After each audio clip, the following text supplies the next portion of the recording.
Do you know among all the martial arts stars worldwide, who has the most powerful kicking techniques? It's neither Ken Lo, who can deliver 36 consecutive kicks, nor Tony Jaa with his iron knee steel leg. He dominates the martial arts world with his unique self-created kicking technique. Today, let's take a look at the top kicking masters in global cinema, and see which country's style you prefer. Number 8. Donnie Yen. In 1963, Donnie Yen was born in Guangzhou. His mother, Baosam Mark, was a Tai Chi master. Growing up in such a family, Donnie Yen began learning martial arts from his mother at a young age. Later, influenced by Bruce Lee, he also trained in freestyle combat. In 1980, Wu Ben, Jet Li's master, led the Beijing Wushu team on a performance tour in the U.S. and specifically visited Baosam Mark. Upon arriving at her martial arts school, Wu Ben recognized Donnie Yen's exceptional talent. He told Baosam Mark, if Donnie could train with the Beijing Wushu team for some time, he would undoubtedly achieve great progress in martial arts.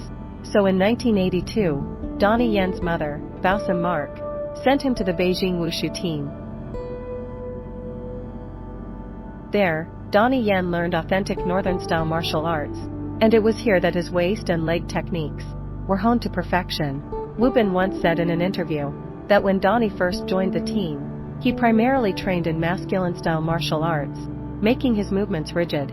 So Wu Ben arranged for him to train with the women's team to focus on improving his flexibility. It was precisely because of this foundation, built during this time, that he was later able to perform flawlessly in films. The high-difficulty flying triple kick. Mastering the flying triple kick requires combining flexibility and explosive power. Though Donnie Yen has trained in many martial arts, his style is eclectic yet disciplined. With his extraordinary talent, he fused Chinese and Western martial arts, making his techniques not only fast and fierce, but also powerful and full of strength.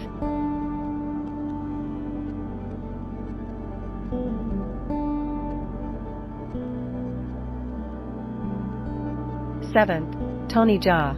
In 1976, Tony Jaa was born in Thailand.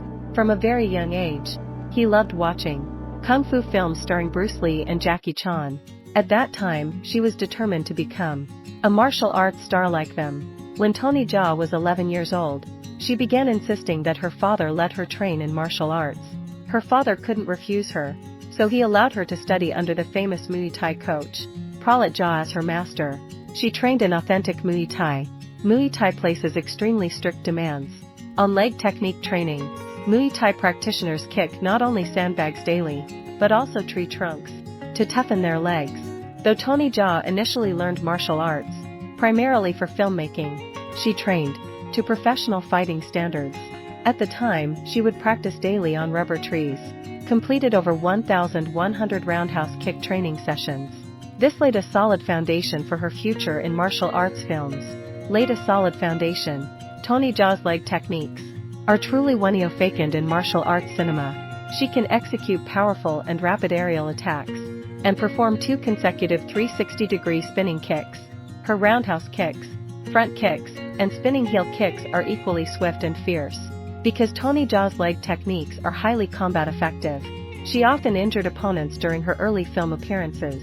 With kicks to prevent harming fellow actors during filming, without harming other actors. She specifically trained to control power without compromising speed, and underwent extensive practice.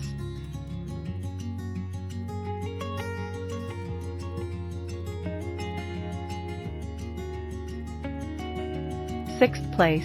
Ken Lo. In 1959, Ken Lo was born in Laos. Later, she moved with her parents to settle in Thailand. She trained in martial arts from childhood, studying Taekwondo in her youth. In the early 1980s, Ken Lo came to Hong Kong to pursue opportunities when Muay Thai competitions were highly popular there. To earn money, she trained in Muay Thai. Ken Lo possessed exceptional martial arts talent. During her first Hong Kong Muay Thai competition, immediately won the championship, and then went on to win for 7 consecutive years. Ken Lo became the undisputed champion of Hong Kong's Muay Thai competitions. By this time, Ken Lo had no rivals left. In Hong Kong's Muay Thai scene, no one was willing to step into the ring against him anymore. Later, Ken Lo was introduced to Jackie Chan through a mutual friend. Impressed by his martial arts skills, Jackie invited him to join the Jackie Chan stunt team and appointed him as his personal bodyguard.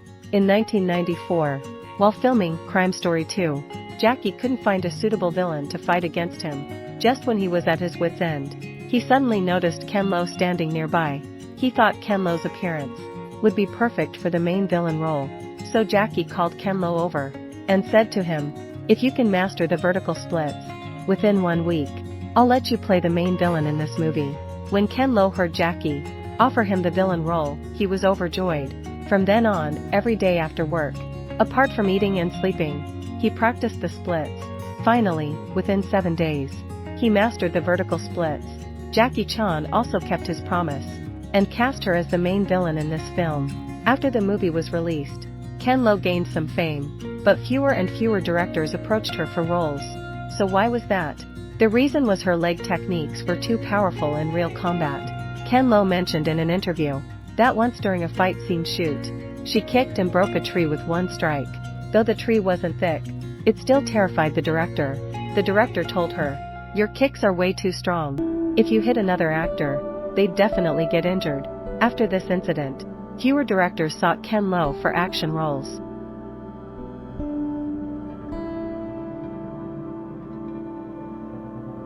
Fifth place, Scott Adkins. Born in 1976, Scott Adkins was born in England. From a very young age, he deeply admired martial arts stars like Bruce Lee and Jean-Claude Van Damme, such iconic action heroes. When he was 10 years old, his father enrolled his older brother in a judo class. Young Adkins, who loved martial arts since childhood, would tag along daily to the dojo to train unofficially. Later, seeing his passion for judo, his father enrolled him in a class as well. Thus, Adkins trained in judo for 4 years. He later studied taekwondo, kickboxing, capoeira, Krav Maga, Chinese Kung Fu, and other combat disciplines. This diverse martial arts foundation laid a solid groundwork for his future action film career. Adkins pursued martial arts for 2 reasons: his deep passion for the art, and his dream to become a star like Bruce Lee or Van Damme. At 21, he applied to the Webber Douglas Academy of Dramatic Art and passed the entrance exam. However, due to financial hardship, he couldn't afford tuition, forcing him to drop out. Yet this setback never made Adkins abandon his silver screen dreams to fulfill his dream of becoming a kung fu star. Later, Adkins went to Hong Kong to pursue his career. During this period, Adkins appeared in multiple films, but his success remained modest. Until 2006, Adkins played the main antagonist Boyka in Undisputed 2. After the film's release, Adkins earned praise from audiences and directors for his stylish and flashy jumping spin kicks, gained recognition for his performance. Moreover, his portrayal of Boyka overshadowed the lead actors. Thus, when the director filmed Undisputed 3 and Undisputed 4, Adkins was cast as the protagonist.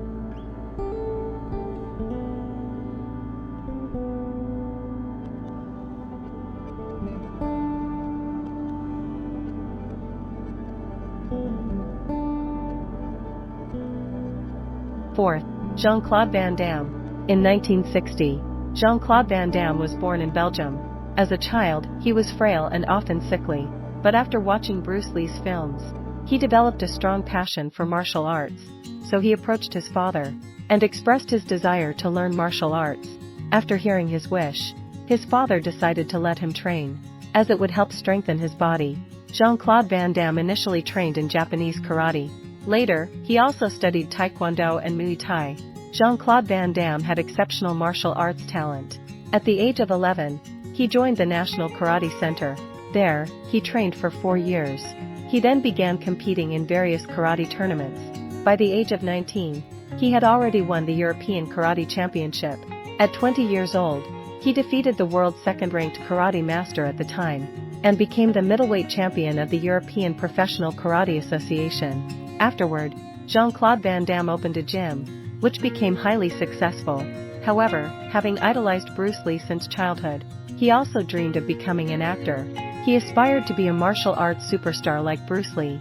So, at the age of 21, he moved to Hollywood with $7,000 to pursue his career. When he first arrived in the US, no one offered him acting roles. To survive, he had to take on menial jobs while working at a restaurant. Later, he met Chuck Norris, the main antagonist in Bruce Lee's film The Way of the Dragon. At the time, Norris was starring in an action movie. When he learned of Van Damme's acting ambitions, then gave him a minor role in one of his own starring films. From then on, Jean-Claude Van Damme began his acting career. In 1986, Jean-Claude Van Damme gained the appreciation of director Yuen Kuei. Yuen Kuei cast him as the villain Ivan in the movie No Retreat, No Surrender. In this film, he showcased his exceptional kicking techniques, including his signature 360-degree spinning kick, which he frequently used in later films. After the film's release, his extraordinary skills caught the attention of major Hollywood directors. From then on, more and more directors sought him for films. Jean-Claude Van Damme's kicking techniques were formidable. Unfortunately, Hollywood lacked skilled fight choreographers at the time. As a result, his fight scenes appeared stiff and unpolished. Had Jean-Claude Van Damme collaborated more with Hong Kong directors during his peak, or pursued opportunities in Hong Kong, would his on-screen kicking techniques have looked more impressive? Third, Liang Shulung. In 1948, Liang Shulung was born in Guangdong. Later, he moved to Hong Kong with his parents. His father was the leader of an opera troupe. Thus, he was often away from home. As a child, Liang Shulung was raised by his grandmother. Since there were no young adults in the family, his grandmother was often bullied. To protect his grandmother, Liang Shulung developed the idea of learning martial arts. At that time, there was a martial arts school on Liang Shulung's way to school. So every day after school, he would secretly learn martial arts outside the school by observing others. Liang Shulung didn't perform well academically as a child. Combined with his poor family circumstances, he dropped out after just a few years of schooling. At the time, Liang Shulung's uncle worked as a martial arts choreographer at a film company. Fearing that Liang Shulung might go astray by wandering around society all day, he brought him to the film set to work alongside him as a martial arts choreographer. During this period, his uncle taught him northern-style leg techniques. Liang Shulung also learned Wing Chun from other masters on set. At the time, karate was very popular in Hong Kong. Many martial arts choreographers designed karate-inspired fight scenes for actors. So Liang Shulung apprenticed under Yamaguchi, a Japanese karate black belt master, and trained in the art of karate. It can be said that Liang Shulung's leg techniques were not only visually impressive, but also highly effective in real combat. Sammo Hung once said in an interview, he stated that nearly all martial arts actors can only fight beautifully in movies. No one can fight that impressively in real life. But Liang Shulung could. He mentioned witnessing Liang Shulung fighting in real life. His real-life combat skills were identical to those he displayed on screen. This means among numerous martial arts stars, only Liang Shulung truly mastered practical application of martial arts. Liang Shulung himself once remarked in an interview, many traditional martial artists can't apply their skills practically, because they haven't trained their techniques to perfection. To effectively use traditional martial arts in real combat requires relentless training, until the movements become instinctive. When someone attacks you, you counter instinctively using your trained techniques. Only then is it truly effective.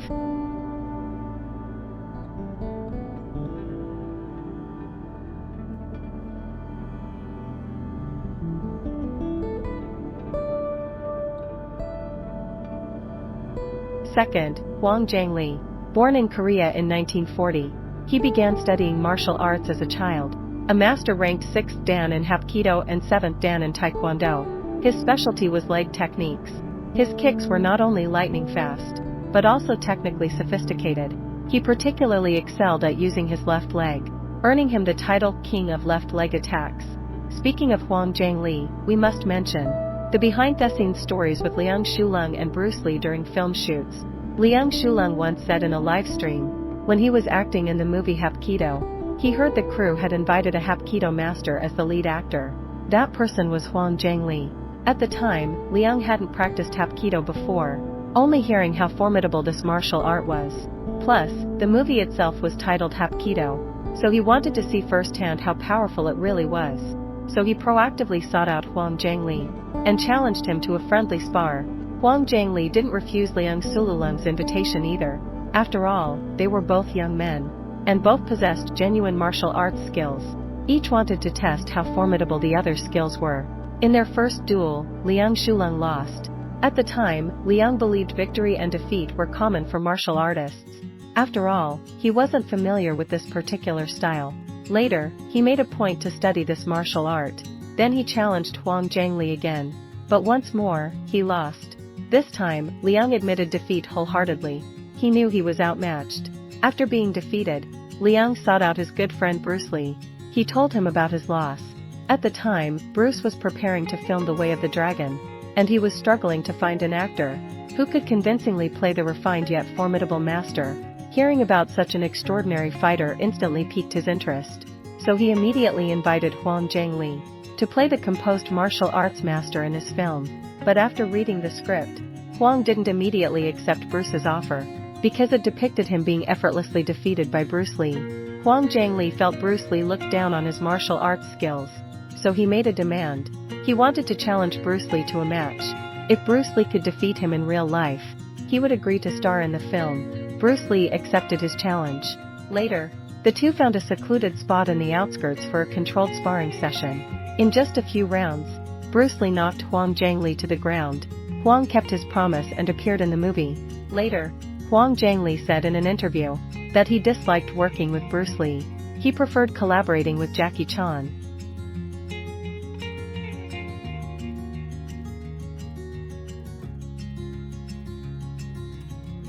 Bruce Lee was born in San Francisco, California, USA. His ancestral home was in Guangdong, China.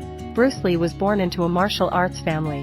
His father was Li Huichuan, who was not only a renowned comedic opera performer in China, but also a master of Tai Chi. When Bruce Lee was young, he was frail and often fell ill. To strengthen his physique, his father had young Bruce practice Tai Chi with him. Unexpectedly, this sparked Bruce Lee's deep fascination with martial arts. Afterwards, he began seeking out masters to learn martial arts. Later, he mastered Hung Kun and Choi Li Fut, among other styles. As a child, Bruce Lee was particularly fond of fighting, but during one fight, he realized the techniques he'd learned were less practical in combat than his friend's Wing Chun. So he asked his friend to teach him Wing Chun for self-defense. Later, through his friend's introduction, he became Ip Man's disciple, formally beginning his Wing Chun training. Because Bruce loved fighting and had a reputation, his teacher suggested he join Hong Kong's Interschool Boxing Championship. Later, after months of boxing training, he represented his school in the tournament, and ultimately won the championship. In 1958, 18-year-old Bruce Lee quarreled with a Choi Li Fut practitioner on the street. They agreed to settle it in a rooftop duel, but Bruce severely injured his opponent in the first strike. Since the opponent had influential connections, Bruce's parents feared retaliation and sent him to the US for safety. Thus began Bruce Lee's American journey. Before going to America, Bruce Lee had already identified the shortcomings of Wing Chun in actual combat. So he sought out Xiao Hanxing, a disciple of Huidonga, son of Hui Yuanjia, to learn Northern-style martial arts. Xiao Hanxing imparted all the Northern-style fist techniques he had mastered in his lifetime, including praying mantis fist and Arhat fist, T-fist and springing leg techniques, were all taught to Bruce Lee. Xiao Hanxing once said in an interview, Bruce Lee had extraordinary martial arts talent. What took others months to learn in martial arts forms, he mastered in just days. In 1959, Bruce Lee moved to the US to study and live. During his studies there, while pursuing academics, he also organized martial arts demonstrations at school. Many foreign students initially dismissed Bruce Lee, believing his skills were mere flashy moves. They challenged him one after another, only to be defeated by him. After their losses, they became his disciples. As his following grew, he established a martial arts school on campus, named the Jun Fan Gung Fu Institute. Many of his students already had prior training, so Bruce also learned Taekwondo, Judo, Western boxing, and other disciplines from them. Later, he synthesized global fighting styles to create Jeet Kune Do. Jeet Kune Do employs 4 attack methods: kicking techniques, fist techniques, grappling and submission techniques. Bruce Lee's kicking technique is also known as the Lee 3 kicks. The Lee 3 kicks is a kicking style Bruce Lee created himself. The Lee 3 kicks does not mean knocking the opponent down with 3 consecutive kicks. Instead, it requires 3 turns. Each turn delivers a kick from a different angle. Moreover, you can never predict where these 3 kicks will land, because Bruce Lee only decides mid-kick. Whether to strike high or low. Combined with Bruce Lee's lightning-fast kicks. Unless the opponent is highly skilled in evasion, it's very difficult to defend against his 3 kicks.